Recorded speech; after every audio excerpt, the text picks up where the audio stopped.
Welcome back to today's video. Today is Thursday, October 17th, 2024, and today we are going to be talking about Donald Trump backing out, canceling, rescheduling, not doing interviews, rallies, on media performances, all of these different things that Donald Trump had scheduled out, planned to do with the mainstream media, planned to do rallies in swing states, planned to be a presence on this campaign trail that was much more visible than before. He has now decided to walk all of this back. And the reason why this is news is because the sequence of cancellations isn't just one thing. It'd be one thing if he decided one day, I'm not doing a presidential debate, which in its own right is absolutely something worth covering. But a speech, not so much. An interview, not so much. But when it comes in multiple sequences, it really becomes a major question and concern for the Trump campaign. For instance, the NRA recently announced that in Savannah, Georgia, they were going to be hosting a rally related to the Second Amendment with former President Trump. They were going to do this whole thing. He was going to have many people over. It was going to be pretty big for the former president. And the whole idea here was that it was going to boost his electoral odds in the state of Georgia. It was going to bring out some voters on the Republican side. It was going to bring out voters to listen to him speak, swing voters who want to be given the opportunity to listen to the former president about why they should support him for president of the United States. So the NRA rally gets canceled, but guess what else gets canceled? Donald Trump walked back on a Squawk Box interview from CNBC. This was something that was pretty substantial for Donald Trump. It was going to be related to the economy, related to all of his issues, why voters should vote for him. CNBC decided that he was going to back out of it too. Then he decided he was going to back out of CNN. He decided he was going to back out of multiple speeches. It was going to be a pretty big thing. He was going to go on the news with an interview overall here, NBC, CNN. It was going to be interesting, right? And he was going to do all these things. Now, whether he uses the term postponed or canceled, whatever it might be, what we know from this is that it is a multiple sequences where Donald Trump has decided that he is pulling out. And it comes at a time where Kamala Harris is ending up in places like Fox News, where in the focus groups in the aftermath of the interview, we find that articles are being published about how Kamala Harris is actually winning over swing voters when she does things like the Fox News interview. They're finding that the ratings here were the highest in the past 4 years of any interview for Fox News. It smashed Donald Trump's town hall that they hosted on Fox News amongst women voters across the country. They all brought in Donald Trump fans on the side of things, and you saw that the ratings doubled for Kamala Harris's interview, the most watched Fox News interview in the past 4 years. And all this visibility for Kamala Harris is something that Donald Trump very clearly was winning on before. He was doing more rallies than Kamala Harris. You can see the daily calendar tracker. Donald Trump was actually doing more rallies than Kamala Harris. It wasn't enough to a point where it was super noticeable, but there were days where Kamala Harris and Tim Walz had no public events. But Donald Trump was doing a rally. For instance, Wednesday, October 9th, less than a month out from the election, Kamala Harris had no public events. Donald Trump, however, did 2 rallies, right? You saw that on Thursday. Donald Trump did a speech in Detroit. She did one in Phoenix. You saw that she started to pick it up. He was doing 2 in Colorado and Nevada. She was doing 1 in Arizona. She was doing 1 in California and Nevada. She was doing 1 in North Carolina. So she was balancing him in a way, but not doing as much. Then we started to see this fade off. Kamala Harris started to do more, started to pace it, and then today she did a massive swing state tour across Wisconsin. She did 1 in Green Bay, La Crosse, Milwaukee, did all of these things in the span of 1 day. Why did she do it? Very clearly wanting to outpace Donald Trump. But today, surprisingly, no public events from him or JD Vance. No public events. They decided that they weren't going to be that visible. And this comes again too at the time where all these questions and concerns surrounding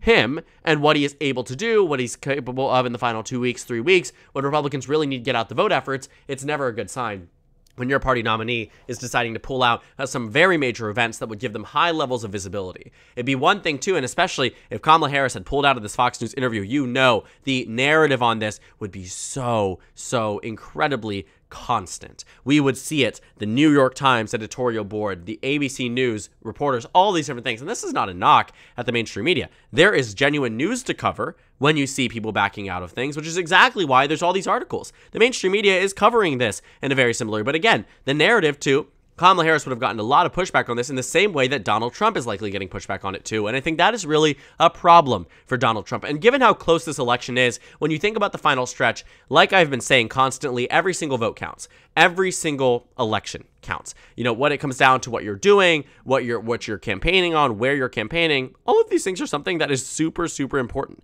And I think, when you're looking at battleground states like Georgia, one extra campaign stop in Savannah in a state that was decided by 11,000 votes can make a difference, right? One extra campaign stop or one extra national TV interview, or multiple at that point, NBC, CNBC, CNN, where you're getting a lot of press, largely not from Republican watchers. That's why Kamala Harris went on Fox News. She knew that was sort of the enemy for her campaign, right? When it comes down to press coverage, not enemy in the truest sense. I think that word is way too used in American politics. But opposition, right? Right-wing media, left-wing media, everybody knows it exists. And when you're taking a look at why she's going on Fox News, why?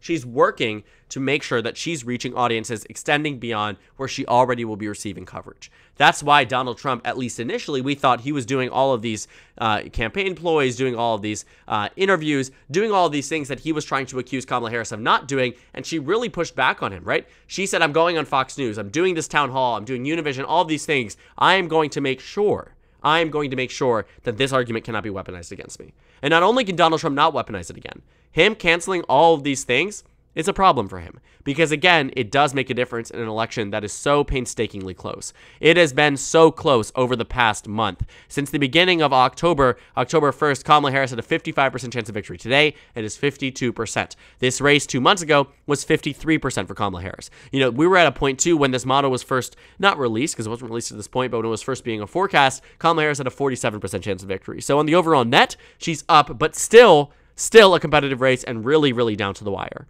And when you're looking at these battleground states too, take Georgia, for instance, where Donald Trump does have that upper hand, absolutely is pretty strong for the former president. But when you take a look at what could make a difference, if Kamala Harris narrowly wins Georgia, we'll know that a large reason of that is that Donald Trump wasn't investing as much time as he intended to. Very clearly set out the rally, set out an advance team, did all of these things, and canceled it last minute. Canceled all of these things last minute. That is very important to keep in mind, too. This is entirely unexpected.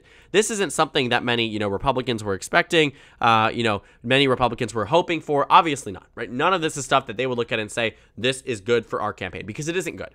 Donald Trump needs to be out more on the campaign trail. He needs to be more visible on the mainstream media. He needs to make and reach voters where they are. And as much as the Trump team has maybe gotten to a point of overconfidence, and I remember that October of 2023, you saw Chris LaSavita, who is Donald Trump's, senior campaign official, going out publicly saying, we are going to win this election. It's not a question of if we win it, but how much we win by. All of these things are things that seriously jeopardize the political instincts and strategy of a campaign, because coming into a presidential election under this assumption that you are going to win is exactly how Hillary Clinton lost the 2016 election. And I'm not here to say that, Donald Trump is going to be doomed for the election because of bad political instincts, but in areas where he could have capitalized more on his support, he simply faltered. Moments like choosing J.D. Vance, where the idea here, sure, when it looked like Biden was going to be losing the election, Donald Trump had just survived an assassination attempt. Obviously, the Republican campaign was riding high. They're going straight into the RNC, all of this energy, all of this enthusiasm. Absolutely, these things existed.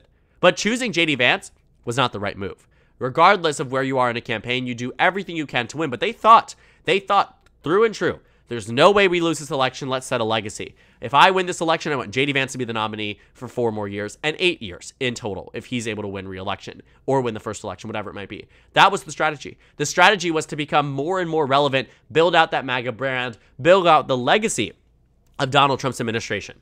And that's what he tried to do. It wasn't just the J.D. Vance pick, too. You can also see recently, right, planning out those rallies in Coachella, California, trying to play for that popular vote when you might not even win the Electoral College vote, going to the Bronx in New York, trying to play for that popular vote when you might not even win the Electoral College vote. And I've been saying it for a while. When they announced they were opening up field offices in Minnesota, in Virginia, considering opening them in New Jersey, Donald Trump even saying, we're making a play for New York, meaning it seriously. We're making a play for New Jersey, meaning it seriously. This is not the sign of a serious person. Last week, you saw it on the tracker, was in Colorado. Colorado is going to Kamala Harris with a 96% chance of victory. Why in the world are you in Colorado, a state that Kamala Harris is going to win by at least double digits? And when I think about that and all these things in mind, and Trump is canceling real substantive rallies, interviews, speeches that can shift voters, can shift the electorate, that's when I am reminded that those at the top of the campaign and those closest to the former president likely aren't bringing their best. They're not doing the things that a real campaign that is running to win does. Now, granted, They have been benefiting from the fact that Kamala Harris had roughly 100 days to win this election. They have been benefiting from the fact that Joe Biden marks being the lowest approved Democrat on an election year that we have seen in a very long time. Bill Clinton in 2000 didn't even come close. Barack Obama in 2016 didn't even come close. You have seen this time and time again. The Republican Party should be in a much better position. But why aren't they? There's a common denominator here. Donald Trump. Think back in 2018 too. Think back to that election. Why is it so many House Republicans were kicked out? Donald Trump was unpopular. Okay, midterm year, Donald Trump is the incumbent. Maybe that doesn't count. 2020. Why did all those down-ballot Republicans lose? Granted, some of them won, but many of them lost too. People like Martha McSally. Why? The association with Donald Trump was too great. David Perdue, Kelly Loeffler reiterated the, stop the steal rhetoric that Georgia was stolen, and voters punished them accordingly. They didn't distance themselves from the candidate they just saw lose the state. They instead embraced him, and voters said, go with him. Then in 2022, Donald Trump endorsed all of these candidates, from Georgia to Pennsylvania to Nevada to New Hampshire, and what happened in all of those states? Democrats won. Common denominator here being the former president. And now in 2024, and I think, again, speaking to that point of lacking political instincts, Donald Trump's campaign team seems to think that they have this entirely, secured up. But I don't think that's the case, and I'm sure many people know in their heart, Republican or Democrat, that this race is going to be far closer than both sides would want. Than both sides would want in an election where they both feel so strongly that their candidate is the much better choice for America. And just looking at these decisions from the Trump campaign, I just don't think it's smart. I don't think it's ever smart, because the headlines you get out of this aren't just that you're canceling. It's that you're scared. The Kamala Harris campaign has already started to pick up on this and saying, Donald Trump is hiding something. They're jumping on the fact that, Kamala Harris released her health records and Donald Trump did not. That's a serious, serious thing. Looking at the 2024 election or 2020 election results, Donald Trump likely could have done more to win the election. Could have done more to win in Wisconsin, in Pennsylvania, but he didn't. Right? And when you take a look, too, at where the Trump team was largely miscalculated in some of their spending and some of their ideas here, Donald Trump also thought in 2020, one, he was going to win re-election. He still probably believes he won the election. And then he thought he was going to expand the electoral map. We knew that he was not going to expand the electoral map no matter what happened. Should Donald Trump have won that election, he would have been defying a lot of odds. Clearly, he was not able to defy those odds, but defying a lot of odds, but he was never going to expand the electoral map. It was only ever going to be the Rust Belt stays red, the other states flip, and that's not enough to put Joe Biden across the finish line. Now, he can win.